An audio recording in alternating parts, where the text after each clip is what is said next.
Agora, falando em segurança pública, aí eu vou retomar um papo sério aqui com vocês. Contei agora há pouco que o jornal internacional, um jornal britânico que é o The Sun, classificou a Polícia Militar de São Paulo como a força policial mais perigosa do mundo. Esse texto cita casos recentes de violência policial no estado e destaca a preocupação internacional com as ações da corporação. A Secretaria de Segurança Pública do estado se defendeu, disse que está comprometida com a legalidade e a responsabilização de eventuais desvios de conduta dentro da corporação. Desde o início de 2023, a pasta informou que 465 policiais foram detidos e 335 foram demitidos por irregularidades. Bom, a polícia de São Paulo entrando na mira também da imprensa internacional agora, Alangani. O quanto isso traz pressão para Tarcísio e para o seu secretário Guilherme Derrite? Nenhuma, isso não é imprensa internacional, isso é tabloide, isso é narrativa, porque... em vez de chamar atenção para a alta criminalidade, chama atenção para a tal da violência policial. Aliás, o USAID está aí provando que dinheiro foi jogado no mundo inteiro para influenciar a opinião de intelectuais, cientistas, jornalistas para formar uma determinada narrativa. Ô Piperno, como é que você avalia a maneira como o The Sun menciona a polícia de São Paulo? Bom, primeiro citando o caso daquele jovem estudante, com aquela atuação que acabou gerando a morte dele aqui na Vila Mariana, Zona Sul, e outros casos que aconteceram, os recentes que a gente contou para vocês aqui em várias edições do nosso 3 em 1. Você sabe que a polícia de São Paulo realmente ela está sob esse fogo cruzado e infelizmente ela vai se tornando notícia fora do Brasil, sim. Porque vejam só, a polícia de São Paulo, e eu tenho o maior respeito pelos policiais, pelos profissionais fardados. Eu encontro na rua toda hora, converso com um monte aqui na rua. E não me parece que sejam policiais fora da lei. Essas pessoas com quem diariamente eu converso, porque eu venho caminhando da minha casa para cá e volto para casa a pé e tal. Eu conheço gente realmente de fino trato, que usa farda, que trabalha pela gente. E eu sempre repito aqui que o policial é aquele profissional que sai de casa de manhã, sem saber se vai voltar vivo, para nos garantir segurança. Agora, isso é uma coisa. A outra é que a cúpula da polícia de São Paulo tem sim muita coisa a explicar. Aliás, o caso do Gritzbach, nos mostra isso. Por sinal, o Roberto Cabrini ontem exibiu mais uma longa matéria sobre o tema, comprometendo mais um batalhão de gente. Agora, vejam só,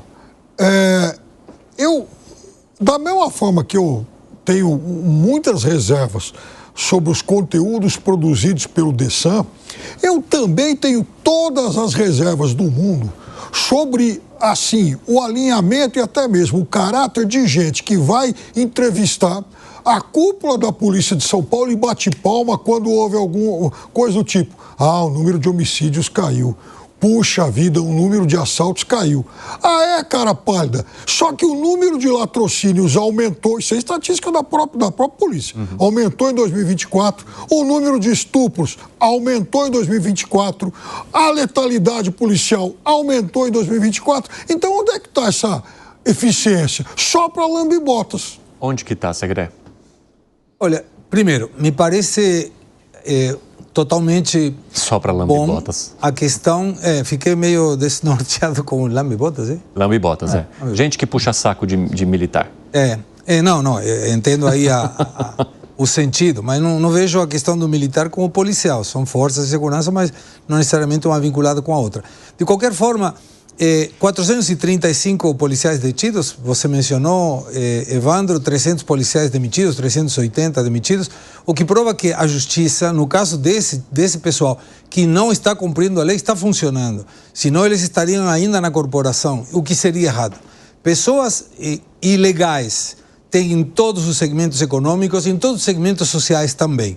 O problema é quando a sociedade percebe que mesmo nesse sentido, com ilegalidade, o cara está solto.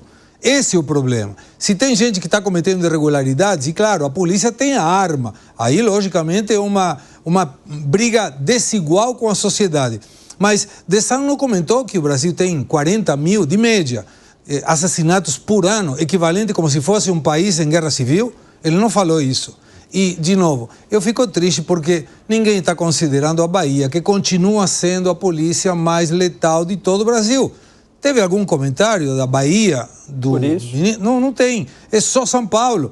Então aí concordo com o Alan. Aí parece dinheiro aí para fazer uma narrativa de alguma coisa. Desconheço o motivo. Talvez seja político. Estamos falando de Tarcísio. Perfeito. Tarcísio é um candidato, mesmo que seja ou na reeleição ou na candidatura à presidência, e tem que detonar o Tarcísio. Claro, isso no eleitor brasileiro não representa nada. The Sun é um tabloide inglês que vai falar o que quiser, mas, por favor, imprensa internacional, inclua a Bahia, eles vão se sentir incomodados não estar sendo inclusos como a polícia mais letal do Brasil, mais violenta do Brasil, e vocês estão destinando muito tempo a São Paulo. Ô Zé, você acha que haveria questão política e também ideológica nessa análise sobre a maneira como a polícia de São Paulo está atuando, por se tratar de uma polícia que está sob o comando de Tarcísio de Freitas?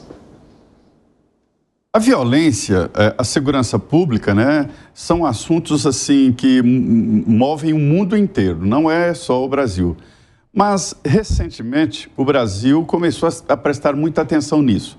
Eu pude ver nos debates municipais, agora das últimas eleições, esse assunto tomou conta, embora não seja uma atribuição específica do prefeito, né, mas sim dos governos. A Constituição dá aos governadores esse comando das polícias. O monopólio da violência é uma expressão jurídica, né, mostrando que a violência pode ser exercida legalmente e deve pelo Estado, através da polícia e da justiça. Então, o policial mais temido por quem? Tem que ser temido pela população e respeitado pela população e temido pelo bandido. O bandido tem que temer a polícia.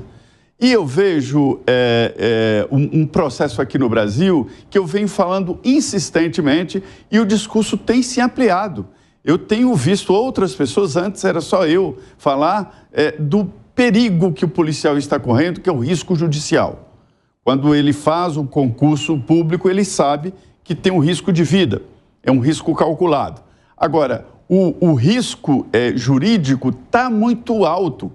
Um policial, quando ele está ali na faixa ali de 45 anos, quando ele comete vamos dizer, um erro, né? Um erro no trabalho e ele é expulso, ele fica sem o que fazer, ele não sabe fazer outra coisa, não sabe fazer aquilo. Policial, oficial, comandante, e isso está acontecendo muito. Existem maus policiais, aí tem que ser expulsos, tem que ser punidos, porque nem policial gosta de mau policial. Antes do nosso intervalo, nós estávamos discutindo aqui uma notícia que foi trazida pelo jornal britânico The Sun, criticando a Polícia Militar do Estado de São Paulo e colocando essa polícia como a mais perigosa do mundo. Zé Maria Trindade, eu tive que te interromper para jogar para o intervalo, mas eu gostaria que você trouxesse aí a tua análise com mais tranquilidade para concluir tua linha de pensamento e enxergar, né, como eu te perguntei na tua análise, se há de fato uma questão política e ideológica envolvida na maneira como o governador Tarcísio de Freitas guia a polícia e a maneira como olham para essa gestão. Pois a ideologia está muito presente na segurança pública, isso é visível. A gente vê, por exemplo, se fala em São Paulo, que é um estado violento, né, e é um dos estados mais seguros do Brasil, só perde para Santa Catarina. É só olhar os números, por 1.000 habitantes. Tudo em São Paulo é muito, né? Gasta muita água, muito lixo, o trânsito tem muito carro, porque São Paulo é um estado tão grande que, se virasse o país, seria um dos maiores países do mundo, para se ter uma ideia. Então, tudo aí é muito. Então, é preciso racionalizar. E por que não o estado de Goiás, por exemplo, que está famoso por ter uma polícia muito atuante, muito presente e também que não dá tréguas fora da lei, né? A Bahia. Só que é o seguinte, o governador Ronaldo Caiado tem orgulho disso. Ele tem orgulho de ter uma polícia muito atuante, ele defende a polícia dele, ele põe a cara na TV e não fala mal da polícia dele, que ele vai lá e defende e dá argumentos. O estado de Goiás melhorou muito em segurança pública. Isso é um grande tema, né? Agora, no jornal fazer matéria por ouvir dizer, sem dados técnicos, sem analisar por 1.000 habitantes e falar, aí cabe o que quiser, né? Antigamente se dizia que papel aceita tudo, agora o computador aceita muito mais porque não tem limite.